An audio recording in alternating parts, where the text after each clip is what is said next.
From fevers, which are never fun to deal with, to relationships, which is vague in its own right, and goddess versus royalty, which one will prevail?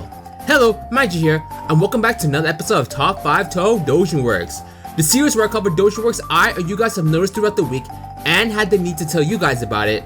So without further ado, let's begin the top 5 Touhou Doujin works number 50. Number 5. Now this one is quite interesting, not because of the work, but the timing. Let me explain. I had found the print work I wanted to cover at first, but as of this recording, Touhou 17.5 just got announced, and a character from that print work is now featured in the new game. So that's one hell of a timing, or fate, if you will. Yokai Girl Relations, created by Gomu and Yokai Hachi, stars Kogasa. She's going to be starring in a lot of stuff it seems in the future.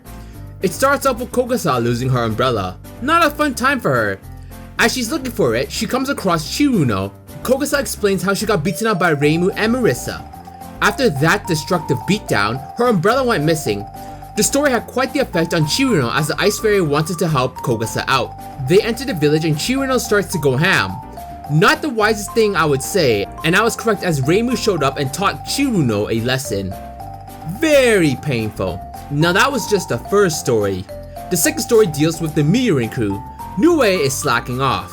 She notices a human child in the forest alone. Nue introduces herself to the kid and we find out they're looking for medicinal herbs for their mom. It's then Kogasa pops out doing her typical thing and getting punished for it as well. Classic. But yeah, that sums up these two stories. Two involving Kogasa, although she's more of a side character for the latter story. Still, an appearance is better than none, that's for sure. Number 4. I'm sure you guys have seen that I've launched my playthrough of Third Eye, a game I've been excited to play. So it's no surprise I had to cover a work that involved Koishi, although this gal is much more intense than the game one. I Don't Understand My Sister, created by Kuma Michi, suggested by Fred. The title page clearly shows us things aren't going to be well. We see Satori waking up by Koishi. With that, we notice Koishi packing some heat. Koishi plus knife is a bad situation. Not surprising, Koishi scaring the ever-living shit out of Satori. We learn that Koishi is trying to knife the third eye. She tried to be sweet by saying crushing the third eye would make her happy. I don't believe that would be the case. As Satori's running, she comes across her pets. The two pets protect their master only to find out that this Koishi is fucking balls to the wall hardcore and takes them out. Koishi gives her a little speech about how Satori working too much has made the oldest sister ignore her. Satori feels bad for it. Bad thing to say as Koishi felt the knifing was justified. I'm going to leave it at there. I want you guys to see if Satori gets out of this painful situation or not. Number 3. This next work also deals with the Kumeiji sisters. Don't worry, this time, Koishi won't be trying to knife her dear older sister.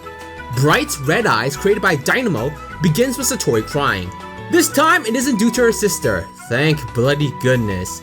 Just because Satori isn't being threatened, doesn't mean Knifey Koishi ain't here to play. We learn the reason Satori is crying is due to staying up all night reading. I know the feeling all too well. Instead of going for a person, Koishi wanted to go for the book, which Satori forbid her from doing so. Aku walks in as Koishi is assessing Satori's eyes. Satori had one thought of what could have possibly happened. It was not the kissing scene Satori had prepared for, but bullying. I mean, that's one way to interpret that. It's then Satori receives some eye drops, although she's not very good with them, always closing her eyes. That is something I can relate to on a spiritual level. It's then Koishi decides to help Satori with it. Such a good little sister, as compared to the last work anyway. We then cut off to Koishi hanging out with Reisen, noting her eyes are really red. With that in mind, Koishi kindly asked if she could have an eyeball. If I were in Reisen's position, I'm gonna give that a hard pass as well. I like you, Koishi. Not eyeball level like though. Number 2. Now as of this recording, Visionary had just finished and we also learned of a new print work coming out, plus the artist behind it. With that in mind, I decided to cover another of their work as it did so in the past.